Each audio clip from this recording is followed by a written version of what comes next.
Good morning, everyone. Today is November 4th, 2019, and here is today's Monday Morning Minute. For today, we will recap last week's readings and responses, which dealt with effective, appropriate communication. We will take a look ahead at this week's readings, which deal with responding effectively to misbehavior in the classroom. And finally, we will look at our 9th critical response assignment, which is coming up this week. So last week we talked a lot about effective, appropriate communication with students. And here are a few interesting ideas I wanted to share with you all. First of all, we have Abby who writes, the section of the text that talks about problem-solving teams are the same as what we call student assistance teams in Vigo County. They really work. However, the text reminds us to bring parents to the table for these conversations. So often we forget about the mitigating circumstances behind the why of student behavior. So absolutely, I think it's a theme that we have seen so far this semester, that when we're engaging with students, we're also engaging with parents and communities. At least we should be. Thank you, Abby, for bringing that to the table. Cassie writes, I like how right off the bat in chapter 10, E&E were clear that communication in the classroom is a two-way street. Not only do teachers need to have constructive assertiveness and problem-solving strategies, they need to be open to student opinion and feedback as well.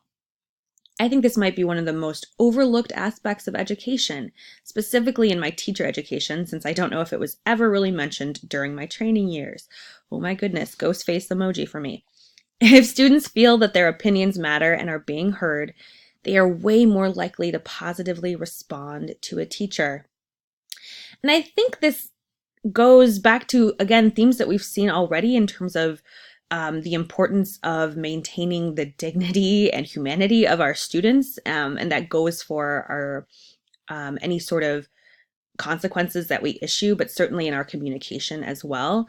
And Cassie, I'm so shocked to hear that this wasn't a theme of your initial teacher education, and I'm hoping that you'll be able to dive more deeply into the importance of communication, the importance of weaving students into the process of their learning throughout your master's program. So thank you both, and thank you all so much for sharing your ideas about this really important topic.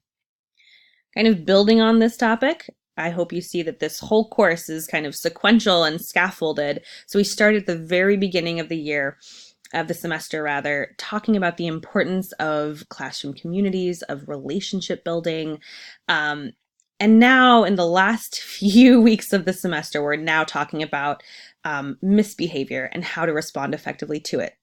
I know, as I've mentioned before, this is really intentional, right? If you have a strong classroom community, if you have positive relationships and you work every day consistently to maintain those relationships, you will see a decrease in these kind of large misbehaviors among students.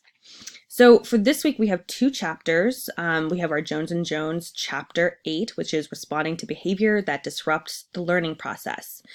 They suggest, and I love them for it, to exercise caution whenever you are using punitive methods. In fact, they don't even really list out punitive methods. They mention them kind of in passing and instead focus most of their energy on what we know from research is more effective, which is not punitive. They mention, I thought this was an interesting little nugget for us to consider. They talk about how among teachers of the year, apparently a study was conducted of teachers of the year. Sounds like a good idea to me. Most of them, they were much more likely than a group of non-teachers of the year to view their classroom management role as one of exercising and building interpersonal skills with students. And they also, as a group, did not see their classroom management role as one of controlling students, which I thought was really interesting. They also, they, I think, are really good at sort of forwarding a reflective component of classroom management. And so they suggest that whenever we're encountering chronic issues in a classroom, at a school perhaps, they urge us to kind of look at our own practices and our own classrooms and to ask ourselves, what classroom factors might be actually contributing to this behavior? So rather than kind of pinning it all on a student, we can look and see whether we are meeting the social, emotional, and academic needs of our students. And again, just another little gem for us to think about.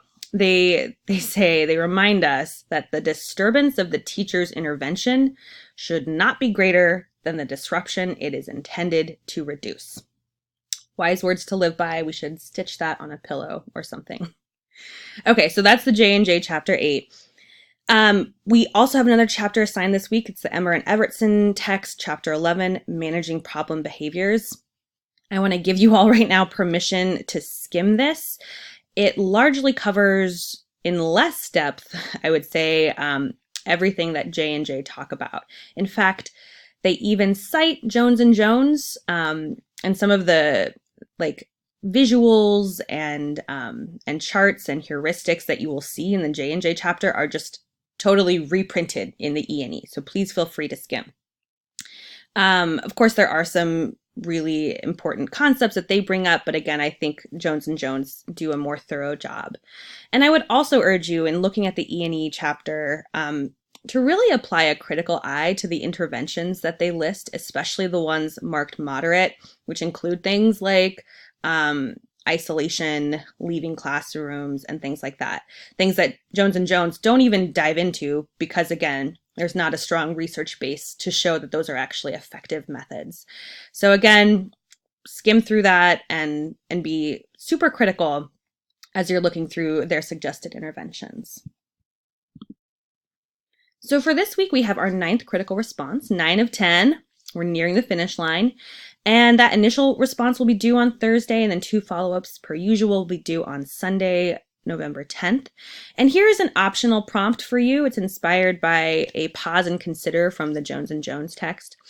I want you to describe a situation in which you or someone you observed had to engage a student to help them act more responsibly.